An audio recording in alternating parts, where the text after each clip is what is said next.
I'd like to talk about end range motion and how you can apply this to the putting stroke. End range motion is something you're going to be hearing a lot more about now that Bryson DeChambeau has been having a lot of success on tour. It's not something new. Moe Norman used end range motion a number of years ago and was able to produce a very repeatable, accurate golf stroke.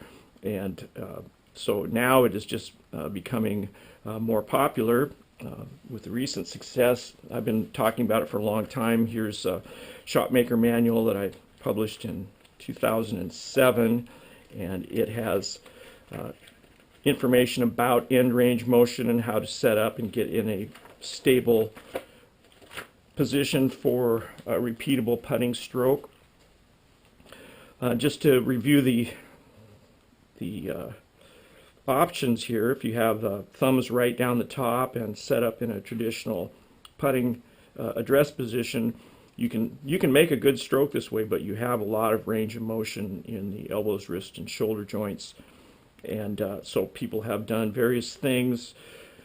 They've rotated their hands clockwise and counterclockwise, and that can produce a stable stroke and reduce the range of motion, but it still has room for motion in the shoulder joints.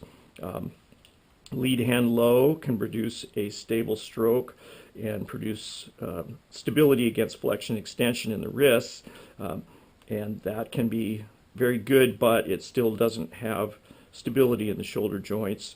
And then ArmLock Putting, as Bryson is using it,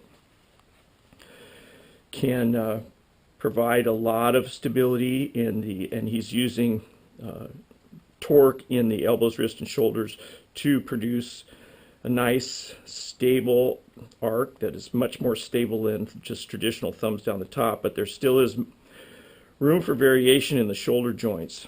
And that's one thing that the DynAlign technique does provide, this rotational stabilization, since we're doing some external rotation on our lead shoulder, and that will provide stability against that rotational variation. So we have stability in our wrists, elbows, and shoulder joints, and so our stroke, our hands can be relaxed, and that putter can just travel on a nice stable arc, and I can just try to move this, and I just can't produce too much variation. So once you learn this technique, then and you're applying it on the golf course, you don't have to really worry about the mechanics of this, and you're just making the stroke. You're concerned about your alignment until you get lined up, and then once you line up,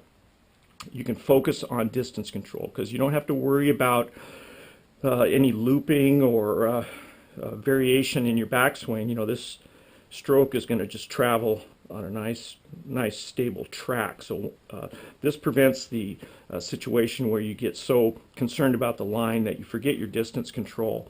And so if you'd like to learn more about DynAlign's soft end range pre-shot routine, visit DynAlignGolf.com, and there are a lot of videos on there, and there's Zoom lessons available, so you can find out more about how to stabilize your putting stroke.